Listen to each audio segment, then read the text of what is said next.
gentlemen, thank you for joining us here on the Bearded Blevins channel. This is Around the Halo, episode 5. We are starting right now in association with the Mac Studios, our good friends at UST, who are always supportive and come up with most of the great ideas that I take credit for later. I am, of course, Bearded McMagic, hosting tonight, and we have a pretty solid episode for you, along with some new special guests that you have never met before. We're going to run through introductions real quick, but before we do that, just a reminder that we have the notifications off on the channel. As much as we appreciate all of your support and everything that you guys do for us, if you do sub or donate bits or any of that kind of stuff, it is off just as we work through our Around the Halo episode for tonight. But we do love you unconditionally, whether that happens or not, just so we're all on the same page. Starting off tonight with our good friend Jonathan Blevins. How are you, Jonathan? I know I am so tired super from surprised. the amazing weekend, but I am doing well. How are you? I'm Happy fantastic. birthday! Thank you very much, my friend. The big 3-0. I turned 40 yesterday, which was pretty excellent. And my buddy Jonathan made it special by getting something for me that I would never get for myself, which, if you're looking for birthday gift ideas, is always the way to go.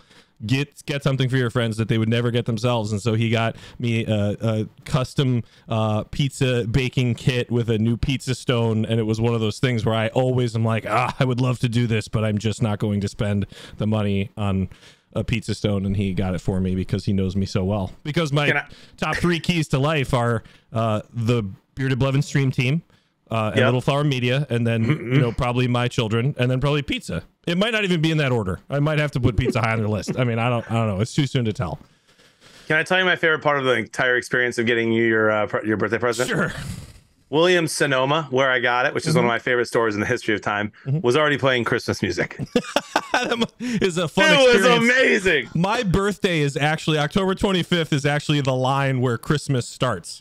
Like they start to take out the Halloween decorations from Home Depot and put up the Christmas stuff because they're like, you know what, we sold whatever we're going to sell for Halloween. This is it. Moving it was amazing. Right along. Bridget Richardson from Mac Studios UST. Thank you so much for joining us in this episode. This afternoon, I wonder if you were in a place where you were like, I wonder if this episode is happening. I was in that place you were in day, a bit of limbo, but I bet you were super excited when you heard from us and what the topics were going to be. Yes, I was. I'm on the edge of my seat. I'm on the schedule. You paid for the whole seat, but you'll only need the edge, Bridget. That's how we roll here. Ooh, I like Around that. the Halo. Thanks. I don't think it was an original. I think it came from Whose Line Is It Anyway?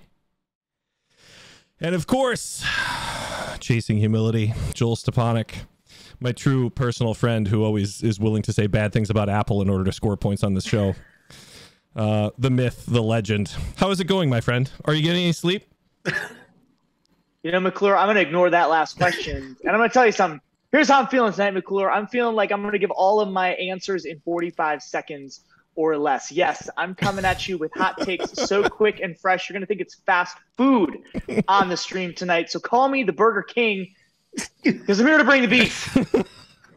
Wow. Well prepped and excellent execution.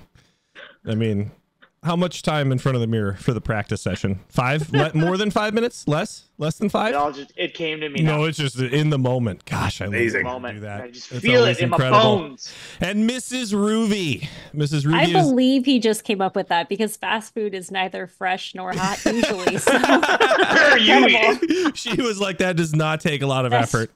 You didn't even try there. Mrs. Ruby, whom many of you know from her Twitch channel, at least that's where I know her from, but she's also a pretty incredible person, and she cooks a lot on Twitch, which always makes me happy.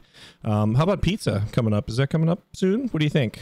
I make a lot of pizza, but the ruling there? I don't. I think that the pizza stone is a great gift, and I'm really happy for you that you have it. In a year, you're going to upgrade to a steel, and you're going to be glad you did. I am. Okay, see, I didn't even think of that. That's amazing. How dare you? Jonathan, you can't find that at Williams Sonoma. She said in a year, no, Jonathan, you've already got my next gift planned. I couldn't be I'll tell you happier. where you can get one. Thank you. That's amazing. Well, thank you very much for joining us on the show. As we get into it here, as everyone knows, this is a game that involves points and basically just pointless pandering to the host myself. Mrs. Ruby, since you're coming in, new to the show, there's a few things you should know. I intensely dislike Apple. I'm a big fan of any sarcastic takes that you can make, especially if it's against celebrities or elitism, or I'm not a fan of clowns. So if you can work that in, like all of those things. Yeah, they're a little scattered, but everyone has played by the rules, and I have yet to be dethroned as the host. I've never won a game, but I've never lost one either. So I'm really shooting for the middle. I grew up on a public golf course. Wait, do you award the points? I do. I give out the points. Yeah. Oh. Yeah, that's how it works. See, and that rolling of your eyes right there is absolutely worth our first point of the day. Like that, I can't believe this guy gets to be in charge. Yeah, no, she's picking it up fast, you guys. Wow. This is gonna be excellent. All right, so let's start off with our first topic of the night. As per usual, we will go around the halo to get us started. So upper left corner is going to go first with Jonathan Blevins. Big pressure, Jonathan. Here we go. Topic number 1, canceled contracts. So this came up recently. There's an artist formerly known as Kanye West, and he had an Adidas contract. They have now parted ways after Adidas dropped the controversial superstar due to offensive comments he made during an interview with Tucker Carlson. Adidas had already published a statement noting that they were evaluating their relationship with Kanye after he produced White Lives Matter t-shirts. This isn't the first time that a celebrity has had a major contract canceled, and obviously there were billions of dollars involved in a contract like this. Many celebrities have been dropped as spokespeople for a brand due to controversial or political statements. Is this just good brand management by Adidas, or is it pandering to public opinion, Jonathan? Wow. I know. Let's really get you started early. Start there. Let's just dive in. Great topics, by the way, Joel. Big fan. Yeah, I mean, I think there's just I'm a huge fan of free speech. I really am, and I think like most brands should know the person they're getting into business with and the risks that come with it. And I feel like Adidas made a mistake probably initially by deciding to partner with Kanye. And so I totally understand after the comments he's made, after a lot of the downward spiral he seems to have been in the last decade, but especially in the last 10 months, they made the right call. I can't remember the last time I've seen a public breakdown like this. I mean, Antonio Brown tried his best, but even that, it's crazy to me. And then it gets crazier.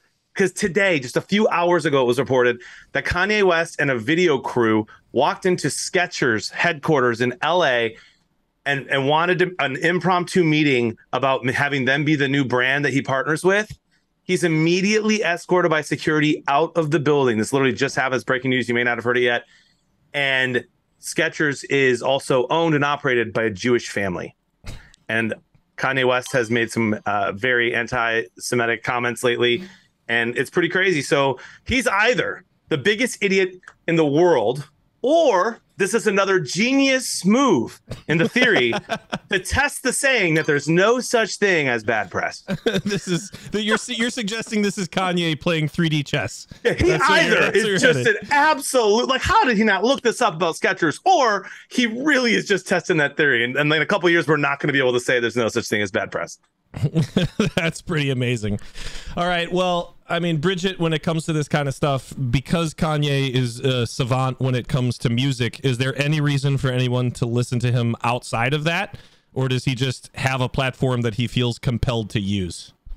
I think the platform thing 100%. Like, he definitely has a platform that he's built for a long time. I've not really ever been a fan of Kanye West or his platform. And this was way before the comments that were yesterday. This was like comments when I was a kid that he made about people that I was like, bro, what's up? Like, something's wrong there. And then, like, I don't know. There seems to be some like mental health stuff, and it's a sad story really, because after his mom passed away, it seemed like it's like been a rough go for him. So I think Adidas was right in making their decision. I'm not surprised that, he's kind of a loose cannon, and, these businesses, they select loose cannons. They want people who like do crazy things because they are in the spotlight.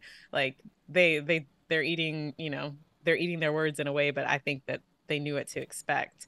But yeah, this is, I'm not really surprised. And, I think the thing that Jonathan just mentioned, it's just par for the course. Like, this guy needs some help. This guy needs some help. That is fair. I do agree with you that he needs some help. Joel, is this an opportunity for another brand to scoop up Kanye? And you think that's what he's angling for? I mean, he's clearly, based on Jonathan's story, walking into random retailers offering his services. What's the next step? I think politics. I don't think Kanye is looking for another brand deal. I think all of this stuff is 4D chess. Kanye West is looking for not necessarily a presidential run, but all the talk of Kanye 2024. To think that this man, unhinged as he may seem, is not posturing to run for the Republican Party in a nomination at some point would be absolutely mind-numbingly ignorant by any human being who has eyes to see and ears to hear. If you don't think Kanye West is going to be running for and potentially elected to a public office sometime within the next 3 years, may God have mercy on your soul. May God bless America. Amazing. Joel, I'm going to let you finish, but you just secured a vote for me, Joel. That's the way that goes. Ears to hear and eyes to see is absolutely one of my favorite phrases that you've ever used on the show, by the way. All right, Mrs. Ruby, first topic. I know this is a rough one to throw you under the bus with, in terms of your feelings on Kanye, but bottom line, like, should brands ignore this type of behavior and just be like, this is what we signed up for, and you've got a contract and it lasts this long and we're just going to ride it out? Well, I mean, I think that most of the brands that are picking up Kanye West at this point are doing so knowing that they're going to get somebody who's going to say something inappropriate, and they're just going to get to be the hero for firing him. 100%. So congratulations. You got what you signed up for. He said something nuts, and now you get to look cool for firing him. It's dumb. It's just a waste of everybody's time. And some people are dumb enough to fall for it, I guess. But otherwise, it's just brands being brands. Yeah, that's true. And I'm starting to get a sneaking suspicion that John has only hired me so that he can be a hero for firing me later. And no one can blame him. I've been to talk to you about your tweets. No one can blame him. He's probably 100% right. But the end is near. I can already tell. All right, let's move on to our next topic. Great job, by the way, everyone. We are going to talk about you're all in the Army now. This is one of my favorite topics of all time, by the way. That we've ever discussed on the channel. The K-pop sensation BTS announced that they are taking time off from touring and recording in order to serve their mandatory military service in South Korea. It was deferred in 2020, and when it came up the second time, they said, nope, now is the moment in which all of you have to serve. All males, citizens ages 18 to 25 in South Korea are required to serve mandatory military service. Other countries also have these types of rules, including Finland, Denmark, Brazil, and Israel. The question, starting off with Bridget, is that do you think that this is a reasonable requirement for citizens, or is this sort of from a leftover time? Is this an antiquated practice? Both. Both and? You're going to throw a both and at me? It's the Catholic way, really. Right. You're true there. But yeah, I think it's a little bit of both, because if they don't have like people willing to give, of themselves in military service, then, by all means, I understand. But is it antiquated? Yeah, for sure. Like I met someone who served in the Israeli army, like, because he had to, and it broke him. Like he was a grown man, and it broke his spirit because he was not prepared. Like, even though that he was in it, like, to see people die and to go through what he went through, it really scarred him for life. And it's hard to think that people are forced into that. That's really like a challenging thing, but to serve your country is something very noble and valiant. And to be forced to do it, I don't know. It feels a little strange, but this is coming from a very American perspective, right? Like living in these countries, I'm not sure how people there feel about it. But, good on BTS for following what, is mandated by their country and going and doing it. And I'm not sure they had a choice. I think that's what makes it a mandate. Yeah, but they're definitely going to come out different people, right? Like they're going to be completely different human beings when they're done. I know. And what if they've lost their boyish good looks and their ability to earn revenue through singing pop songs? It's over. Joel, should the United States also have this kind of requirement? I know we have a draft, but mandatory military service on some level for its citizenry?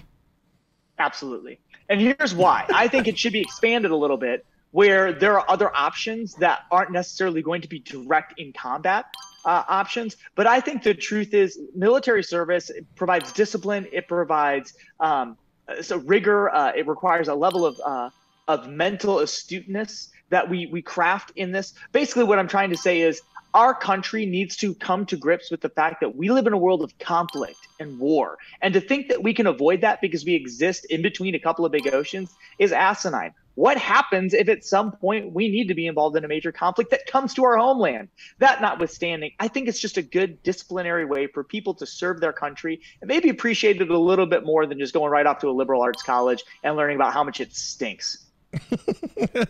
How dare you? How dare you suggest that the degree that I get in, something that might not matter 10 years from now is somehow useless and that I could have gone into military service? Which is actually what I did, and majoring in professional tennis management. So I just want to throw that out there in terms of where I'm coming from when I make that comment. Mrs. Ruvi, South Korea could lose billions of dollars in tourism, and BTS serving in the military could cut off that revenue stream. Do you think that there's an argument to be made that they should have an exception because of economic profitability? No, I mean, as far as that's concerned, that doesn't seem really to be any kind of a point at all. And them serving in the military is going to do a lot for them to be able to do like USO tours, being able to promote them as, legitimate citizens of the country. But I mean, if South Korea is genuinely concerned about its, marketing and the things that they can get Joel to market for them the same way he's doing for the army right now. That's true. Because I don't know how long Joel served for, but hire Joel Stepanek. I said many different things. That's what we do in Little Flower Media too. If we're nervous about something, we just hire Joel Stepanek, and it all seems to work out. Right. I mean, geez, Joel, where'd you serve? Yeah. Joel has served on the front lines of many battlegrounds. Not yet. He's too old. They won't take him. They won't. I'm past draft age. Yeah. I'm just saying, we got a lot of talk for somebody who's not served. That's the way fair. that it rolls. And I have opinions. I got a 4-year degree, and I'm allowed to have opinions. But Joel, you didn't get your 4-year degree from the University of St. Thomas, or you would have better opinions. That's fair. That's true. That's a good You throw. see, my friend, because the church actually ruled on this. Did you know the USCCB in America ruled on this very issue? And Jonathan, since we're going to parlay this into your answer for this question, I thought Ruby was done. She was making fun of people. No, she was great, and I was just taking it. I was just making it very official. But what do you know about what the USCCB has ruled on this issue? Ruby or me? No, you, Jonathan. Oh, great. Well, they ruled on this in 1980, so not very long ago. And they make a bunch of points, but they make two very interesting ones to me. The first is that because of the just war theory of the Catholic Church, we have to allow people who may interpret that differently, because the just war theory is a broad topic. Yeah, there's a lot of disagreement about whether there's ever even been a real just war in the church with many different theologians. And so because of that we have to allow people to conscientiously object to being able to go even in a draft to serve in the country or in the military. And then two, this is great. We should be allowed to have our own moral obligations for not being able to go and to serve. And so, again, I just think a couple weeks ago when Joel brought this up, I was excited about this topic. And I was like, man, there might be everything he said. Like those things are all true. The discipline, the camaraderie you hear about the bonds that people make in other countries. They're best friends for life when they serve for 1 or 2 or 3 years. And those things, I was like, oh, that seems exciting. People getting in shape and all kinds of stuff. But then there's the scary part of what that could mean if you go to war, and depending on what you believe in, whether or not you're for that. And so I think it is not okay to mandate it here in the U.S. I'm team USCCB on this one, but maybe not on another topic later. What an amazing setup for the future. Yeah, this is a good topic, and I feel compelled to bring it up because I also brought this up briefly when we talked about it in kind of a smaller version on a previous show. But it is fascinating how like Finland and Denmark in particular, and Israel to an extent, would have statistics that say that they have much lower gun violence because of mandatory military service, that everyone is trained in how to use firearms and the dangers of them, and everyone owns a weapon because they're all part of the military. And then as a result of this higher level of understanding, that there is an assumption that gun violence goes down. But then you throw Brazil in the mix, and that is not the case at all. So it really could go either way, depending on how you look at it. Which, I just have a question. Does the United States have about 335 million more people than Finland?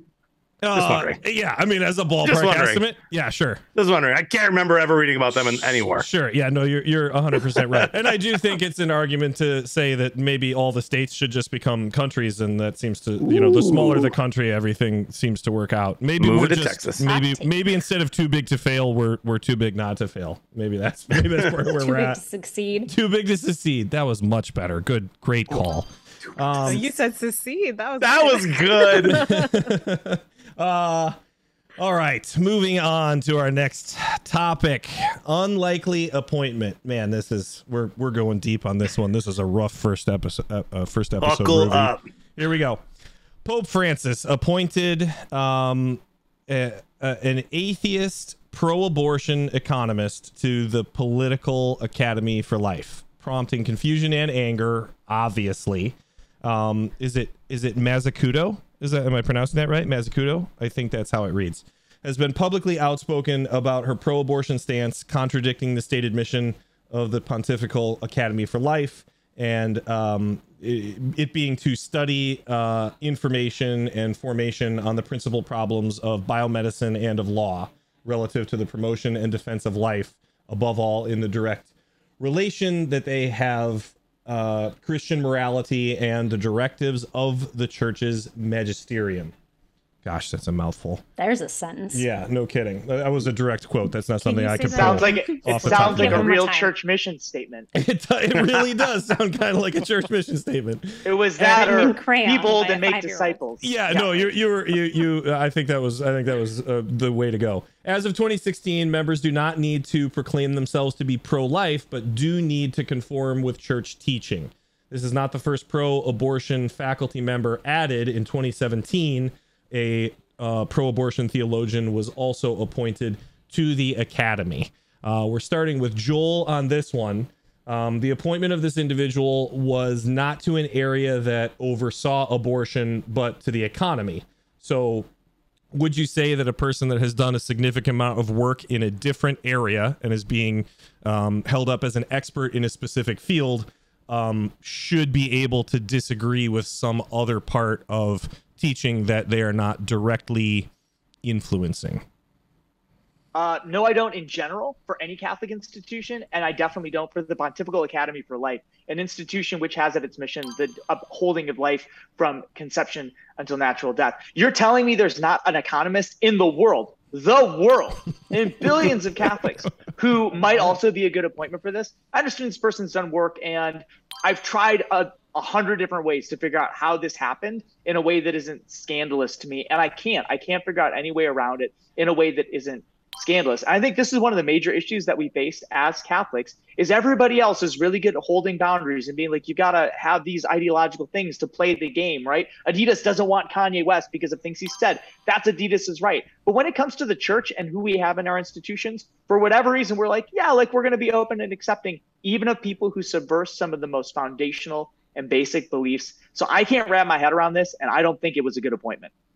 That was 10 seconds over 45 seconds. And for that, I apologize. I love that you were timing yourself. That's okay. Yeah, I was at 41 seconds for my first answer and 43 for my second answer, but that one was 55. Yeah. I'll shorten the next one for 30 for you guys. You tried really hard, but I am going to take a point away. Mrs. Ruvi, does this help or hurt the credibility of the Academy? Like, should there be a gray area where we need to admit that it exists in order to grow?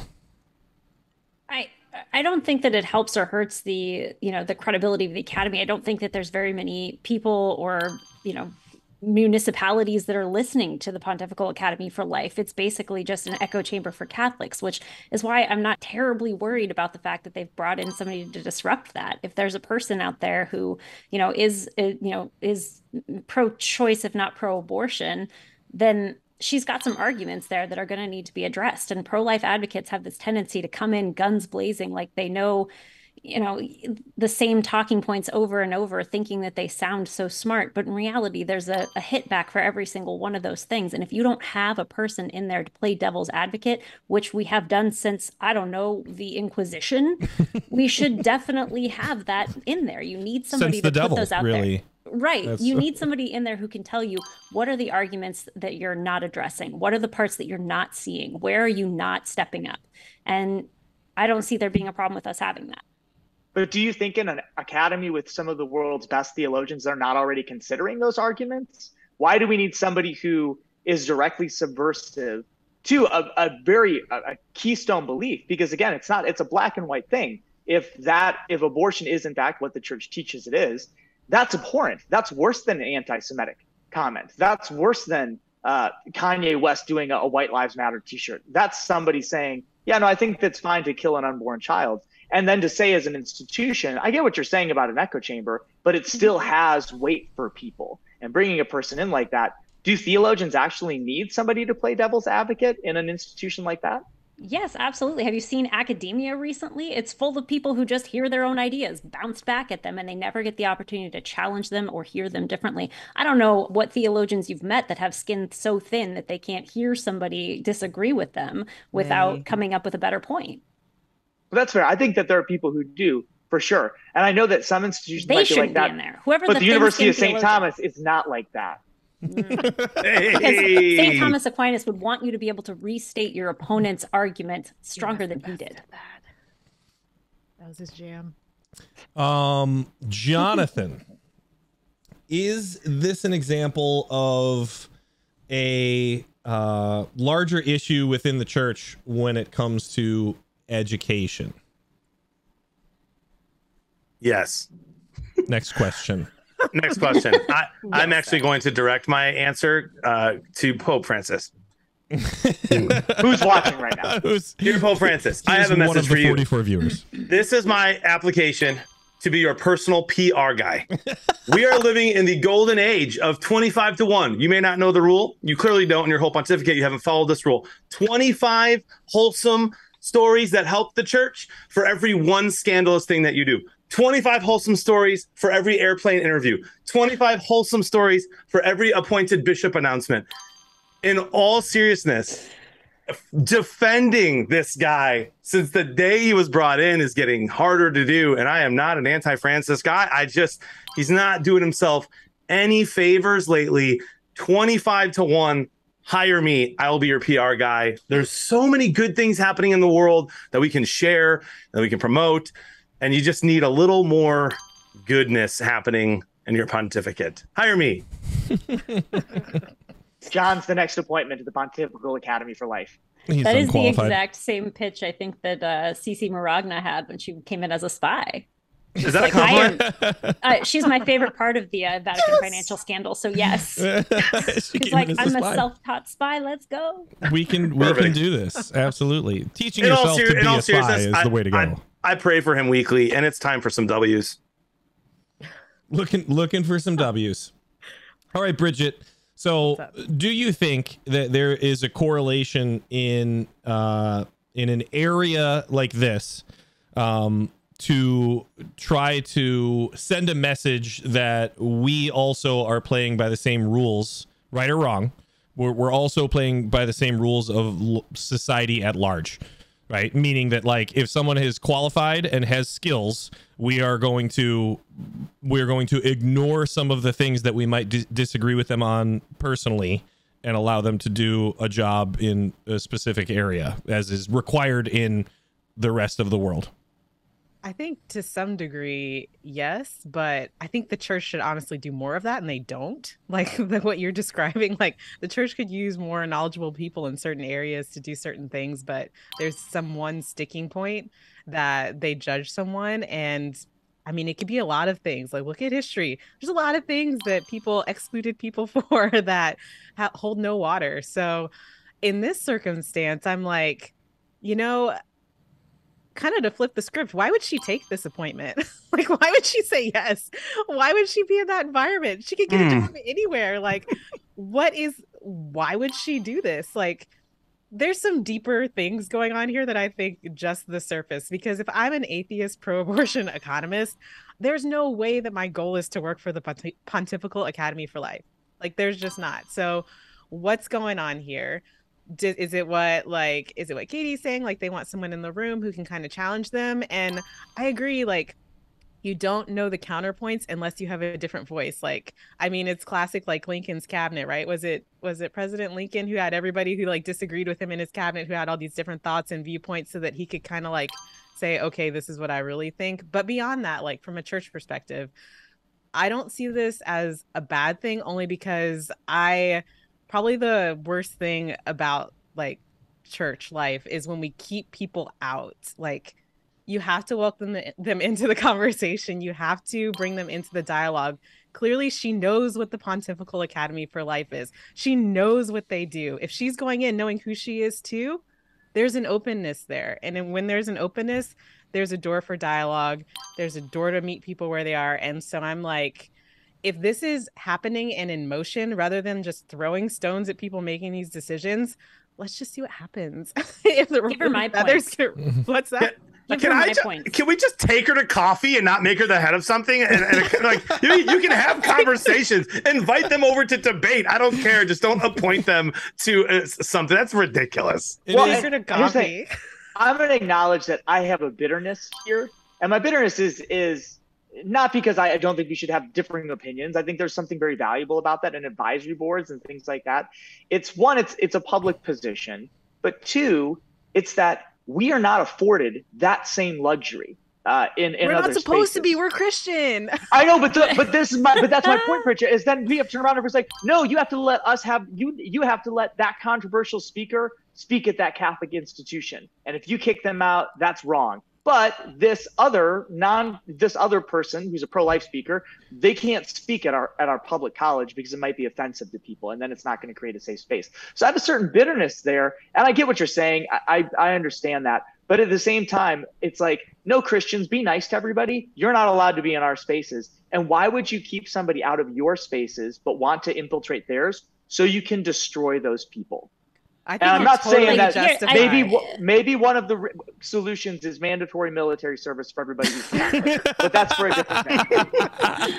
But I think that you've got a lot, there's a lot writing on the fact that we're being told that she is an atheist, pro-choice, yada, yada, yada. This is entirely based on the fact that she retweeted a couple of people. She didn't tweet anything pro-abortion. She put some stuff about whether or not the United States should have overturned Roe v. Wade. And there's legitimate concerns about those kinds of things that, I'm all for having overturned Roe v. Wade. But if somebody's going to come up and say, hey, before you do that, I'm an economist and I'm going to tell you need to have X, Y, and Z in place, I'm not opposed to her saying that. So, you're kind of going off all half-cocked on the fact that she is a pro-abortion, whatever. But we don't know that. We don't know anything about her other than she retweeted somebody. I think it's a spicy thing? Yes, like it's spicy. Like I don't think there's no denying that this was like a bold choice. All I'm saying is let the Holy Spirit work in this choice. Yes, and give it a minute. Happens. Yeah. Do you think she could still hold the position if she made White Lives Matter t-shirts? Because that's really what it comes down to. I mean, that's a little too far. I think we can all agree that you can't make shoes. You can't make shoes for someone. In fairness, subtitle of this show is going off on a topic half cocked. So welcome to your first show, Mrs. Ruby. This is fun, actually. This is surprisingly more fun than I thought it was going to be. Yeah. I rarely get to say half cocked anymore. It's all about, it doesn't come up often enough in conversation. In my heart, I want this situation to be like the Ainsley Hayes of, the scenario in the West Wing where like she's like the Republican, but she's a brilliant lawyer. And they're like, well, you got to surround yourself with smart people. My concern is that if it's someone who is like adamantly anti Catholic teaching, then you have to assume that there's something else going on. The problem is, I agree with Ruby, we don't necessarily know the details of where that is, so only time will tell. But I would agree that it seems like an aggressive placement, right? I don't know of a lot of. Go ahead, Jonathan. I don't know. I do want to retweet what I do think was the best point made so far in this conversation, and that was when Bridget asked the question, why did she say yes? like that is that's a really good question. Like somebody calls me and they're like, John, you want to come start a mega church? Like, yeah, I'm your guy. Like, no, like, why would I say yes to that? It's funny. That's fair. All right, moving on. Our next topic, money not spent. This is a big one that we all have some connection to because we paid for it. Last year, especially in Illinois, but yeah. Last year, schools in the United States received $122 billion to reopen in 2021. This money was given to schools to reopen school buildings, address mental health concerns, and help students who were struggling academically post-COVID. A new report indicated that school systems throughout the country have spent less than 15% of that money, even as students struggle and national test scores plummeted. While spending rates vary throughout the country, half of the districts surveyed, where students were the furthest behind, spent less than 5% of the money. Various reasons were given, but they said that in receiving the funds, there is an educator shortage. They were trying to save for the desire to make the money last. Catholic school students, however, were spared much of the learning loss experienced by the public school counterparts. Mrs. Ruby, is this a school problem or a people problem? Not spending money, or the fact that things fell off, like the fact that the education didn't go well? Not spending the money in places where it seems like it should have been. Well, from what I understand of the whole thing, and it's a little hard to follow, but it seems like they're not spending the money on things like increasing teacher pay and the places where they've advocated for, greater spending in the past, or at least school rights types people, public school proponent type people have advocated for in the past. It seems like that it's mostly because they're afraid it's going to dry up and they're not going to be able to continue that. So you can offer a teacher $70,000 as a first year teacher, but if that money is gone in 3 years, that person's just going to quit in 3 years and you've just kicked the can down the line. So I think that that's pretty much their concern at this point. And they've just got way too many kids in the public schools to be able to make a reasonable go at it anymore. That's fair. They're too big to succeed. Agreed. Too big to succeed. Jonathan, what do you think might be needed to overhaul the system and actually make it work? Mrs. Ruby was onto something there that teacher pay, might be unsustainable. Going for the steal. New rule. Go ahead, Jonathan. What do you think? What needs to change in the system? I think that it's really important, since the Catholic schools are doing much better, to put a Catholic on all these public school boards, actually, to challenge the ideas of how education is happening. Now, the ones that are living it out, and ones. That's not actually what I think. But I do think that it's kind of scandalous that they haven't spent the money yet for what it was allocated for. But I'm not surprised. It's a government-run organization. I can't think of one that I think is running well. Like, you ever go to the Postal Service? Yeah, like I went to public school. When's the last time I went to the DMV? Like, okay. They're not doing well. Okay? There's Illinois has been greatly improved. There's a reason why I'm with University of St. Thomas, okay, and not the public school that I went to. But I do think that the whole like Catholic schools are doing better. Like, so I do think there's of course, there's just the public schools are going to mess up. Of course, they're too big to succeed, all that stuff. But also, like, part of the reason that Catholic schools have a huge advantage in this whole thing is based on numbers alone, especially during the pandemic when it was way easier to manage smaller classrooms. Like I was doing ministry at a huge parish, and there were parishes that my friends were working at that had like 10 kids on their Zoom call for confirmation class. That is way easier to manage than the 300 I had in our Zoom group and trying to figure stuff out like that. So Catholic schools in general, a lot smaller than public schools. And so I think that's part of why they're succeeding so much more when they had to shut down. Also, a lot of Catholic schools, I shouldn't say a lot, some, maybe more, should have fought to open sooner and those kinds of things. And the ones that did, I think, are doing well, according to the articles that I read. But I was very interested by this one line that it stood out to me in this whole article I read on The American. And that is, if Catholic schools were a state today, they would be the highest performing in the nation on all 4 NAEP tests. That's like just not been the case in the last 25 years. And so I thought that was very interesting. But apparently, well done, Catholic schools, during COVID and transitioning back into non-COVID. I want to steal. Can I steal? Yeah, you can. Yeah, go ahead. Fantastic. There are no rules here. Because I actually have an idea to overhaul the education system, and it's pretty simple. I don't think rich people should be using public schools. I think it's ridiculous. In what other public thing are rich people permitted to do? Public housing? Public food stamps, golf courses, defenders? Mrs. Ruby. Public They're golf not courses. allowed to use. Okay, wealthy people should not be taking resources away from poorer people. In one of the articles regarding this situation, there's one kid in the 99th percentile, and his teacher says, "How did you keep up during COVID?" And he says, "My parents hired me a tutor." Your parents are your primary educator. You do not need to be turning that over to the state like you don't have the resource to do it yourself.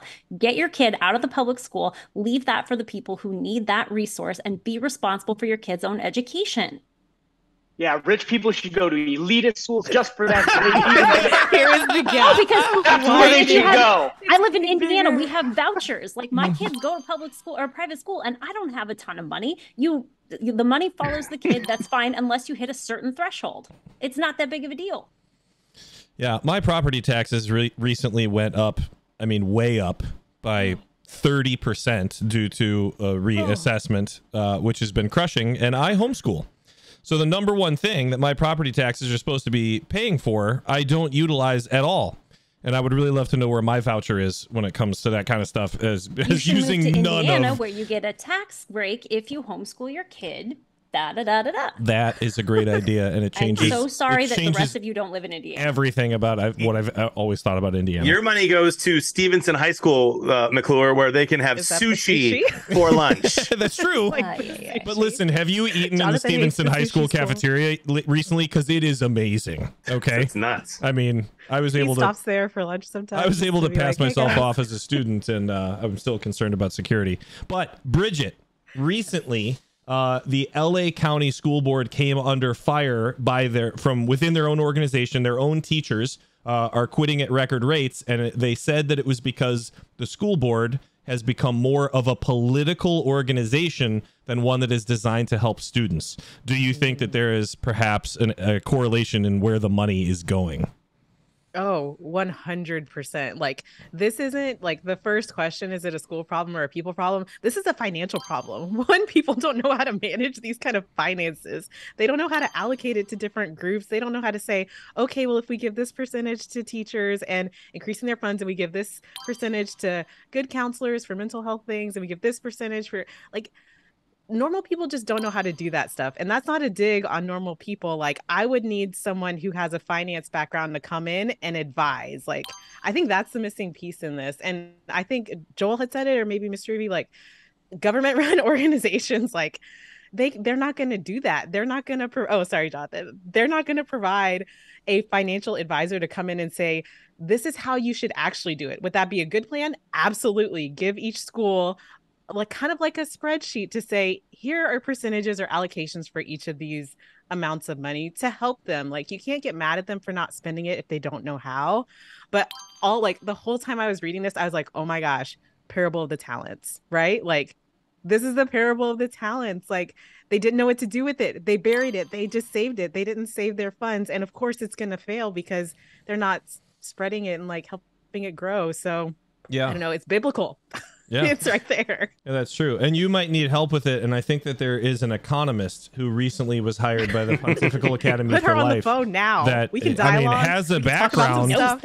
in the You were going to take her to economy. coffee anyway. Yeah. And so, like, I think with two birds, you know what I'm saying? Get her to pay for it, though. Joel, why is this not a bigger story about the difference between the Catholic school and the public schools? Is that like just an very obvious omission by media to just say like we're going to ignore this little correlation that we found? I don't want to get a conspiracy theorist about it, but Mr. Ruby brought up a great point in actually two regards. The first one is the vouchers piece.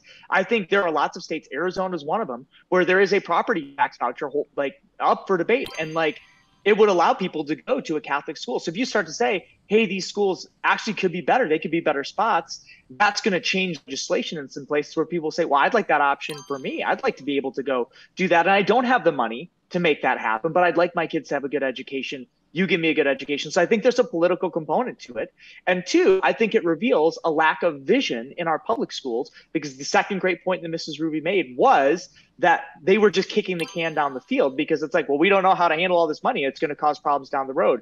But schools that can anticipate that money do think down the road. And they think, what would we do if somebody gave us $100,000? And they have a plan in place. So when they get the money, they act on it. This is a case of people getting the money and not having any vision. And I think that's the second piece it reveals, and it's not a good look. That's fair.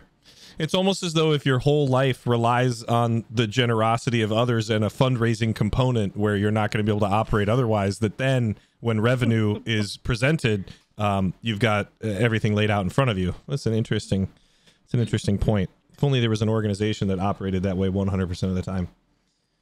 I would like to be a part of it and subscribe to its newsletter. Moving into our final topic for the evening. European expression or oppression. This is, I'm going to be honest with you guys, that this is a tough one to read. So we're going to do it together, but I'm going to apologize up front. Okay. I mean, this one is 18. Do you want John to do an interpretive dance of it out there? He does. It's amazing.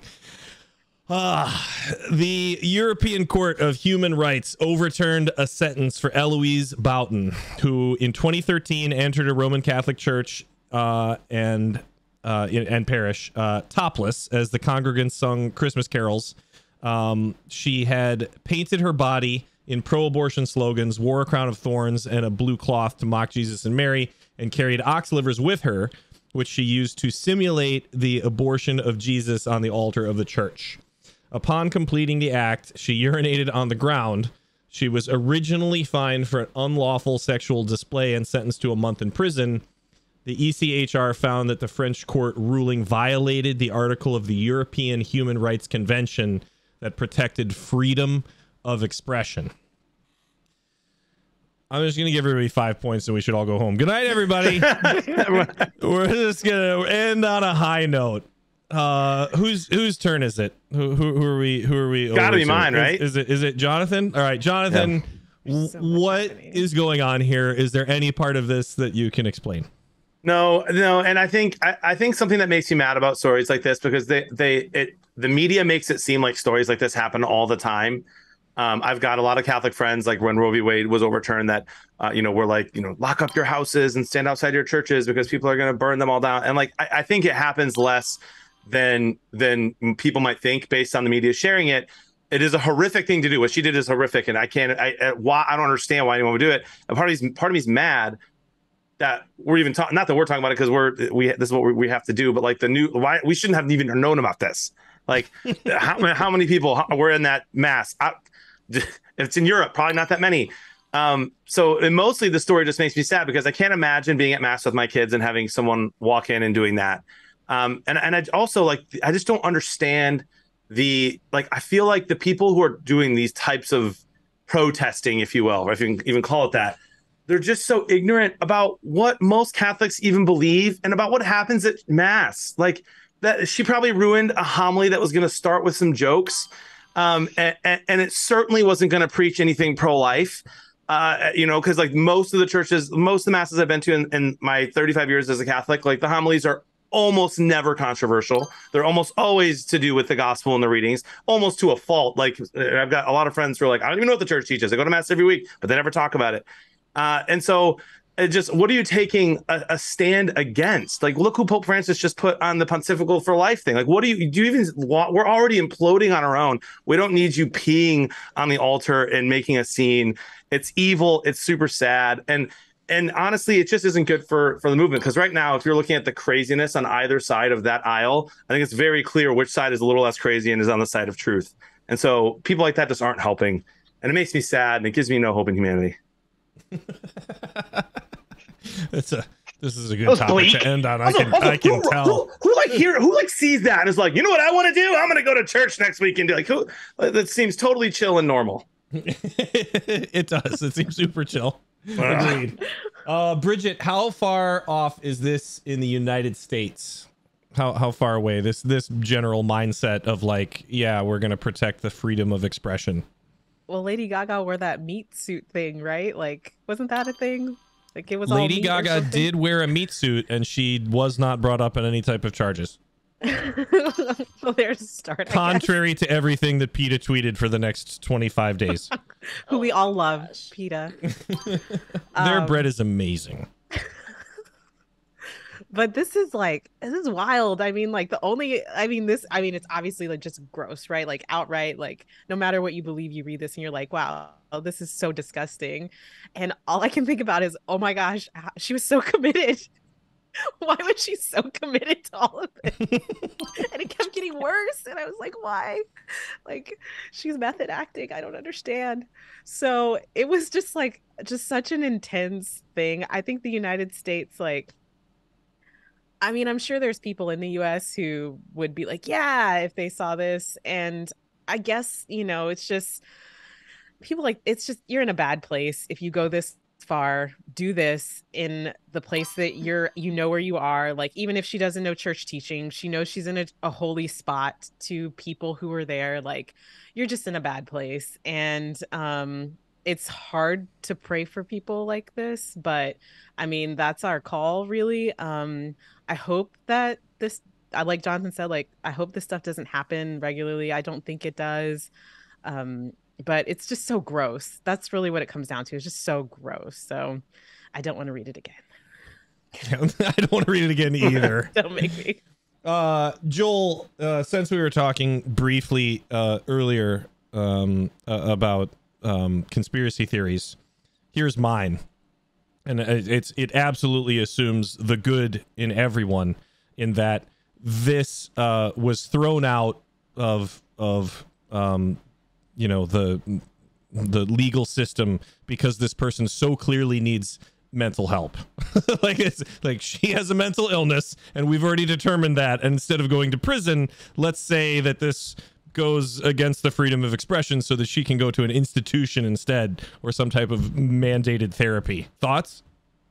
That would make sense, except this was in 2013. She's either appealed it or served her time already. So it's clearly a political statement of like, hey, we find this to be fine as a freedom of expression. But the problem is the act itself is objectively offensive, no matter where it happens. Take it out of a church, put it anywhere, put it at the Eiffel Tower. This is an offensive act, even for France. That's the first thing. The second thing is it's interesting that the other thing is that a higher court could come in and overrule a whole country's perspective. But the third thing is you do take the good with the bad. And the European Union is the only people to stand up to Apple, who forces their chargers onto everybody else with a recent ruling allowing them to have a unified system to make things easier for people in Europe who use devices so that everybody can have a similar device to charge what is a necessary tool for us in today's society. And the European Union are the only people to stand up to Apple and to force them to change. And I think there's something noble about that.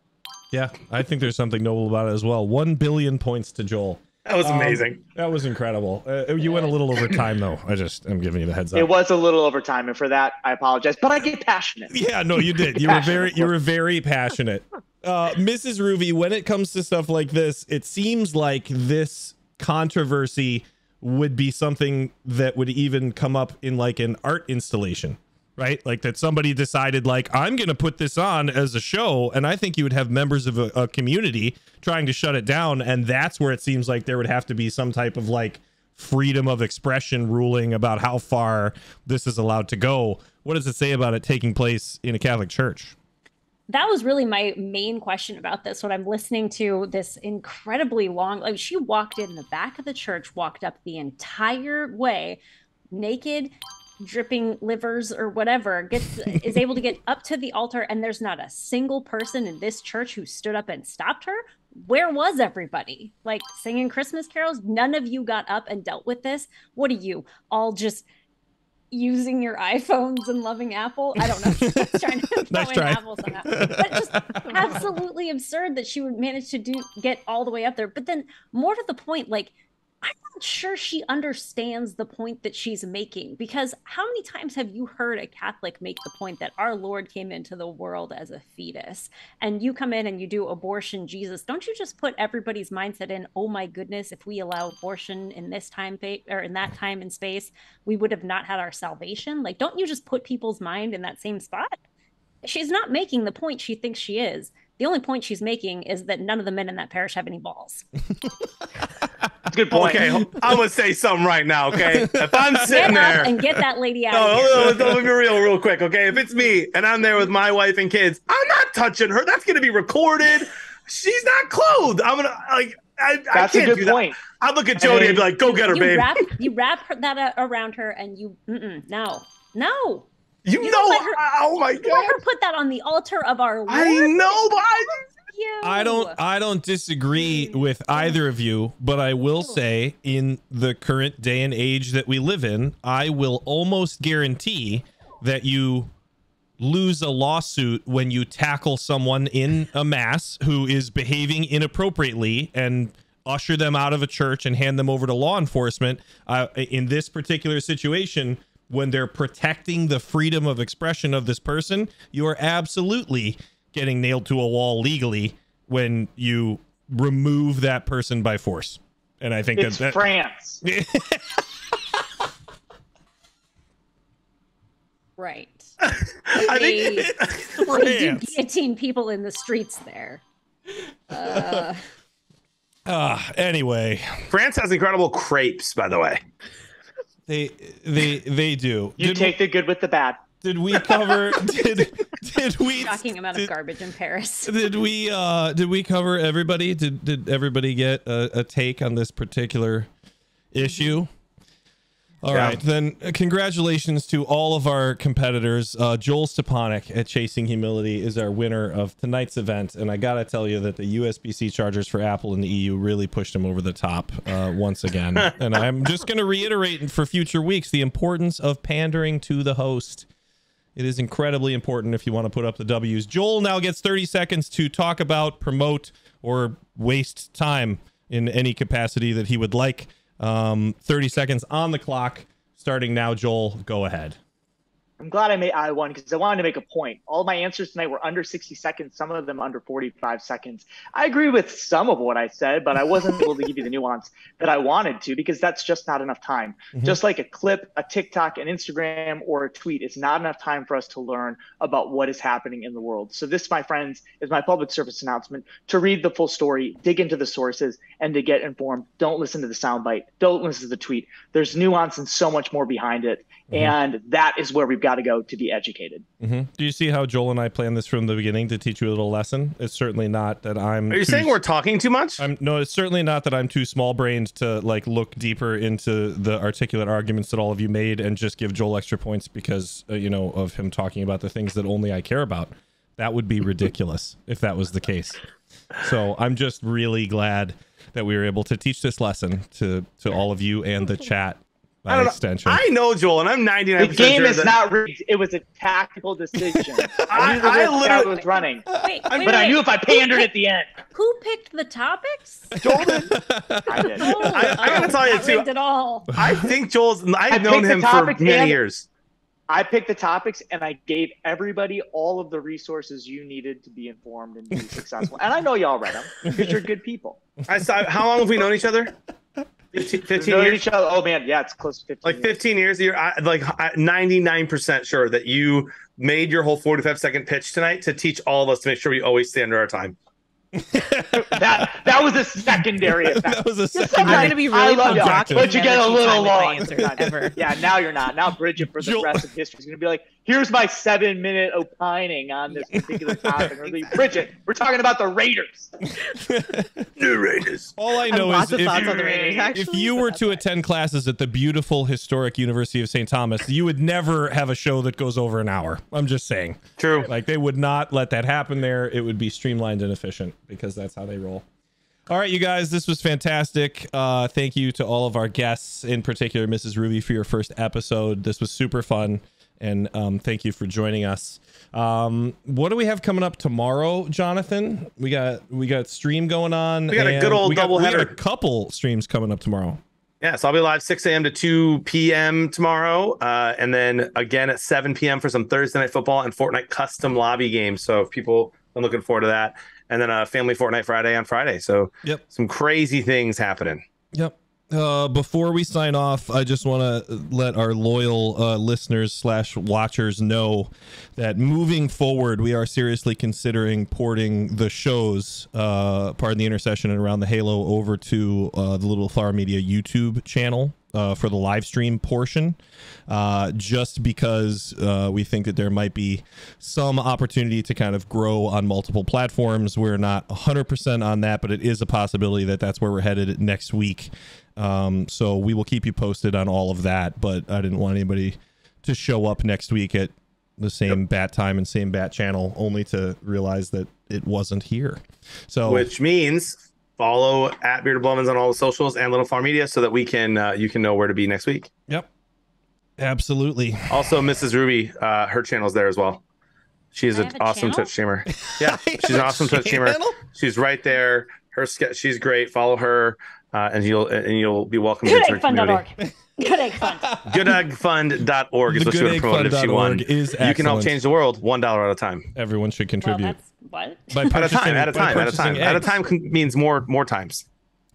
No, $100 at a time.